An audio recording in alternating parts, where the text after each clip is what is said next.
بسم اللہ الرحمن الرحیم۔ کہانی کا عنوان ہے شاہین کی مہمان نوازی۔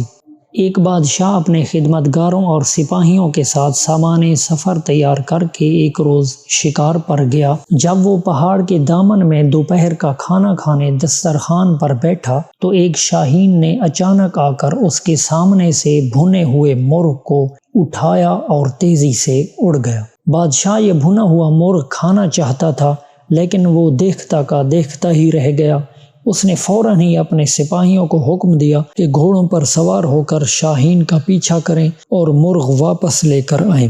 فوراً ہی لشکر روانہ ہو گیا، یہاں تک کہ شاہین کا تعاقب کرتا ہوا پہاڑ کے دامن میں جا پہنچا، اور اس کے بعد جب سپاہیوں نے دیکھا کہ شاہین پہاڑ کی دوسری جانب جا چکا ہے تو فوراً ہی یہ سپاہی گھوڑوں سے اتر گئے اور پہاڑ کی بلندی پر جا پہنچے۔ پہاڑ کی دوسری جانب پہنچنے کے بعد انہوں نے بڑا عجیب و غریب منظر دیکھا۔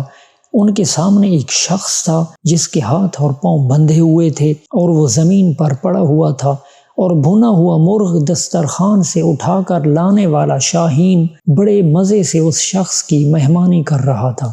وہ پرندہ اپنی چونچ سے گوشت نوچ نوچ کر اس شخص کے منہ میں ڈال رہا تھا، اور اس کے بعد وہ اڑا اور کہیں اپنی چونچ میں پانی بھر لایا۔ پھر اس نے یہ پانی بھی اس شخص کو پلا دیا۔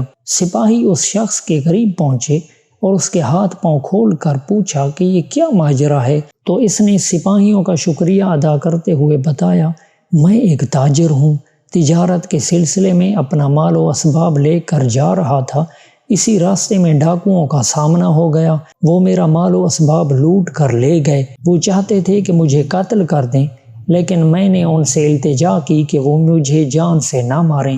وہ کہنے لگے، ہمیں اس بات کا ڈر ہے کہ تم کسی طرح آبادی تک پہنچ جاؤ گے، اور اس کے بعد ان لوگوں نے مجھے اور میرے خچر کو باندھ دیا اور چلے گئے۔ پھر دوسرے دن یہ پرندہ میرے لیے کہیں سے روٹی لے کر آیا، اور آج یہ بھنا ہوا مرغ لے کر آیا ہے۔ روزانہ 2 مرتبہ یہ پرندہ میری مہمان نوازی کرتا ہے۔ بادشاہ کو جب اس بات کا علم ہوا تو اس کی زندگی میں انقلاب آ گیا۔ وہ کہنے لگا، افسوس ہے ہم پر کہ ہم ایسے خدا کی خدائی سے غافل رہیں جو اس انداز سے اپنے بندوں کو رزق فراہم کرتا ہے اور اپنا نظام چلاتا ہے۔ یہ کہہ کر بادشاہ نے اپنی حکومت سے کنارہ کشی اختیار کر لی اور اپنے زمانے کا عابد و زاہد بن گیا۔